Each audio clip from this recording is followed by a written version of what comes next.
JK News।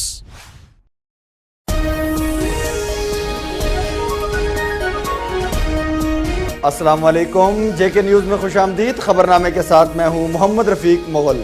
نظر ڈالتے ہیں سب سے پہلے آج کی ہیڈ لائنز پر۔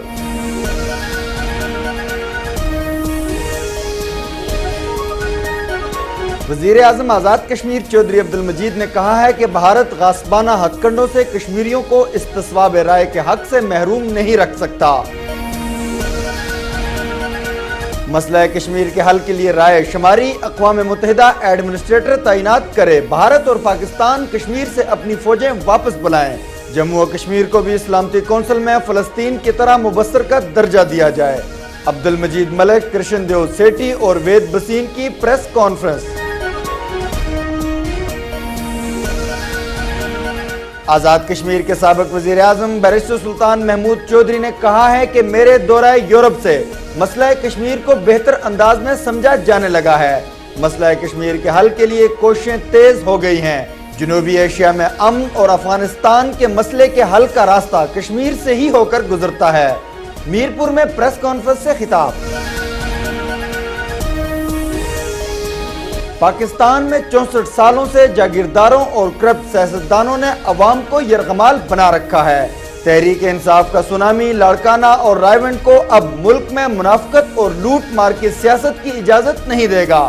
مسئلہ کشمیر کا وہی حل قابل قبول ہوگا جو کشمیریوں کی مرضی کے مطابق ہوگا۔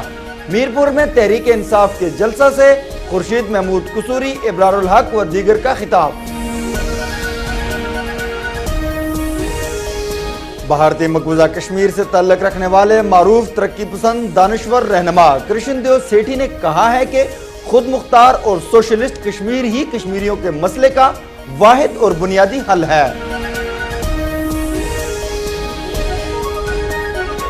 آزاد کشمیر کی وکلا تنظیموں نے حکومت آزاد کشمیر کو آزاد کشمیر ہائی کورٹ کے چیف جسٹس غلام مصطفیٰ مغل پر قاتلانہ حملے میں ملوث ملزمان کی گرفتاری کے لیے 3 ہفتے کی ڈیڈ لائن دے دی۔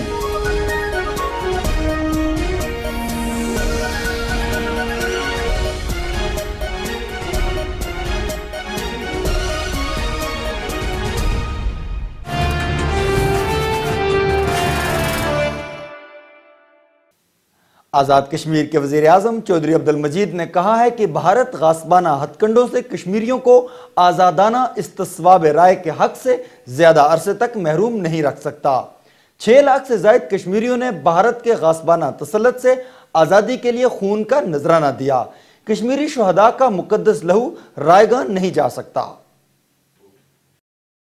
وزیر اعظم آزاد کشمیر نے میڈیا سے گفتگو کرتے ہوئے کہا کہ بھارتی فوج مقبوضہ کشمیر میں جنگی جرائم میں ملوث ہے۔ بین الاقوامی برادری اس کے خلاف اقدام کرے اور کشمیر میں انسانیت کا قتل عام بند کروائے اور کشمیریوں کو بین الاقوامی طور پر تسلیم شدہ استصواب رائے کا حق دلوائے۔ وزیر اعظم نے کہا کہ پیپلز پارٹی اور کشمیر لازم و ملزوم ہیں۔ پیپلز پارٹی کی تخلیق ہی مسئلہ کشمیر پر ہوئی۔ انہوں نے کہا کہ قائد عوام شہید ذوالفقار علی بھٹو نے پسے ہوئے مظلوم عوام کو ان کے حقوق دلوانے کے لیے پیپلز پارٹی کی بنیاد رکھی اور ساری زندگی عوامی حقوق کے لیے جدوجہد کی۔ وزیر اعظم نے کہا کہ ذوالفقار علی بھٹو نے کشمیریوں کے لیے 1000 سال جنگ لڑنے کا اعلان کیا اور شہید جمہوریت محترمہ بے نظیر بھٹو نے تحریک آزادی کا پرچم بلند کیے رکھا۔ آج مرد حر آصف علی زرداری نے پارٹی کے اس تسلسل کو جاری رکھتے ہوئے مسئلہ کشمیر پر دلیرانہ موقف اپنایا، جس سے مسئلہ کشمیر عالمی سطح پر اجاگر ہوا اور آج یہ ایک ایسے موڑ پر پہنچ گیا ہے جہاں بھارت کو کشمیریوں کو استصواب رائے کا حق دینا ہی پڑے گا۔ تحریک آزادی کشمیر کے بیس کیمپ میں پیپلز پارٹی کی حکومت کشمیریوں کے حق خود ارادیت کے لیے ہر بین الاقوامی فورم پر جدوجہد کر رہی ہے۔ جموں و کشمیر لبریشن لیگ کے صدر عبدالمجید ملک اور مقبوضہ کشمیر سے آزاد کشمیر کے دورے پر آنے والے رہنماؤں کرشن دیو سیٹھی اور وید بسین نے مشترکہ پریس کانفرنس سے خطاب کرتے ہوئے مطالبہ کیا ہے کہ مسئلہ کشمیر کے حل کے لیے رائے شماری اور اقوام متحدہ ایڈمنسٹریٹر تعینات کرے، بھارت اور پاکستان کشمیر سے اپنی فوجیں واپس بلائیں، اور انہوں نے کہا کہ جموں و کشمیر کو بھی سلامتی کونسل میں فلسطین کی طرح مبصر کا درجہ دیا جائے۔ عبد المجید ملک، مسٹر کرشن سیٹھی اور مسٹر وید بھسین نے میرپور میں پریس کانفرنس سے خطاب کرتے ہوئے کہا کہ UN کی قراردادوں کی روشنی میں ریاست میں امن و امان کی صورتحال میں بہتری لا کر ریاست کے دونوں اطراف سے غیر ریاستی فوجوں کے انخلاء کے بعد ریاستی عوام کے لیے رائے شماری کا اہتمام کر کے حق خود ارادیت دیا جائے۔ انہوں نے کہا کہ سیکرٹری جنرل UNO رائے شماری کے لیے اپنا ایڈمنسٹریٹر مقرر کریں جو مسئلہ کشمیر کو منطقی انجام تک پہنچانے میں کردار ادا کرے۔ انہوں نے کہا کہ سلامتی کونسل فلسطین کی طرح ریاست جموں و کشمیر کو مبصر کا درجہ دیا جائے۔ عبد المجید ملک، کرشن دیو سیٹھی اور وید بھسین نے کہا کہ گزشتہ 20 سالوں سے مقبوضہ جموں و کشمیر میں شہید کیے گئے لاکھوں کشمیریوں، دریافت ہونے والی 2800 گمنام قبروں، ہزاروں گرفتار ہونے والے افراد، گھروں کو جلانے اور عفت مآب خواتین کی عصمت دری میں ملوث قابض فورسز کے اہلکاران کے خلاف آزادانہ ٹرائل کے لیے انٹرنیشنل ٹریبیونل کا قیام عمل میں لا کر انہیں قرار واقعی سزا دی جائے۔ ان رہنماؤں نے کہا کہ یہ مسئلہ کشمیر کے منصفانہ حل کی طرف بڑھنے کا بہترین راستہ ہے۔ انہوں نے کہا کہ تحریک آزادی کشمیر کا آغاز 1947 میں نہیں بلکہ تقسیم کشمیر سے بھی بہت پہلے ہو چکا تھا۔ اگر پنڈت جواہر لال نہرو اقوام متحدہ کی قراردادوں کی روشنی میں رائے شماری کے دوران کشمیری پاکستان یا بھارت سے الحاق سمیت خود مختار رہنے کا جو بھی اکثریت فیصلہ کرے گی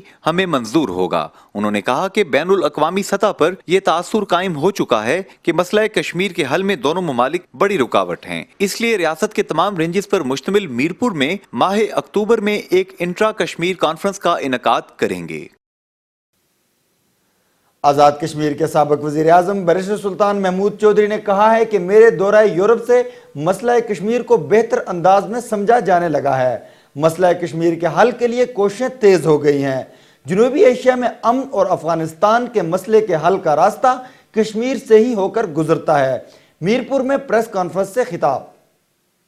بیرسٹر سلطان محمود چودھری نے PWD ریسٹ ہاؤس میرپور میں ایک پریس کانفرنس سے خطاب کرتے ہوئے کہا کہ میں نے اپنے دورے کے دوران مختلف ممالک کی وزارت خارجہ، انسانی حقوق کی تنظیموں اور میڈیا کے لوگوں کو مسئلہ کشمیر پر بریفنگ دی اور مقبوضہ کشمیر میں ہونے والی انسانی حقوق کی پامالیوں سے بھی آگاہ کیا۔ انہوں نے کہا کہ مقبوضہ کشمیر میں عدم تشدد پر مبنی تحریک جاری ہے، تاہم میں نے انٹرنیشنل کمیونٹی کو یہ بتانے کی کوشش کی کہ اگر مقبوضہ کشمیر میں انسانی حقوق کی پامالی جاری رہی تو کشمیری عوام مجبوراً مزاحمتی تحریک شروع کر سکتے ہیں۔ بیرسٹر سلطان محمود چودھری نے کہا کہ اگرچہ ہم نے مقبوضہ کشمیر میں مسلح جدوجہد کو مکمل طور پر ختم کر دیا ہے، عدم تشدد اور امن پر چلنے والی تحریک کا آغاز اس لیے کیا تھا تاکہ انٹرنیشنل کمیونٹی، یورپ اور خود بھارت کو یہ موقع دیا جائے تاکہ مسئلہ کشمیر کا حل ممکن ہو سکے، کیونکہ اس وقت انٹرنیشنل کمیونٹی کا اس مسئلے کو حل کرنے کا موڈ بن رہا ہے، لہٰذا مسئلہ کشمیر کے حل کے لیے عالمی سطح پر کوششیں تیز کی جانی چاہیے۔ پاکستان میں 64 سالوں سے جاگیرداروں اور کرپٹ سیاستدانوں نے عوام کو یرغمال بنا رکھا ہے۔ تحریک انصاف کا سونامی لاڑکانہ اور رائیونڈ کو اب ملک میں منافقت اور لوٹ مار کی سیاست کی اجازت نہیں دے گا۔ مسئلہ کشمیر کا وہی حل قابل قبول ہوگا جو کشمیریوں کی مرضی کے مطابق ہوگا۔ میرپور میں تحریک انصاف کے جلسہ سے خورشید محمود قصوری، ابرار الحق اور دیگر مقررین کا خطاب۔ پاکستان تحریک انصاف آزاد کشمیر کے زیر اہتمام قائد اعظم اسٹیڈیم میں ایک جلسہ منعقد ہوا جس میں آزاد کشمیر بھر سے تحریک انصاف کے کارکنوں نے بڑی تعداد میں شرکت کی۔ اس موقع پر تحریک انصاف کے کارکن جلسہ گاہ میں بار بار گو زرداری گو اور گو جدہ گو کے فلک شگاف نعرے لگاتے رہے۔ جلسہ میں نوجوانوں اور خواتین کی ایک بڑی تعداد بھی موجود تھی۔ جلسہ سے پاکستان کے سابق وزیر خارجہ، تحریک انصاف کے رہنما خورشید محمود قصوری، یوتھ ونگ پاکستان کے چیئرمین ابرار الحق، آزاد کشمیر کے آرگنائزر راجہ مصدق خان کے علاوہ دیگر مقررین نے بھی خطاب کیا۔ جلسہ سے خطاب کرتے ہوئے خورشید محمود قصوری نے کہا کہ کشمیریوں کی مرضی کے بغیر مسئلہ کشمیر کا کوئی بھی حل ان پر زبردستی مسلط نہیں کیا جا سکتا۔ انہوں نے کہا کہ مسئلہ کشمیر پر ہونے والے مذاکرات میں کشمیریوں کے نمائندوں کے بغیر کوئی بھی پائیدار حل سامنے نہیں آ سکتا۔ خورشید محمود قصوری نے کہا کہ تحریک انصاف کے چیئرمین عمران خان کی قیادت میں پاکستان میں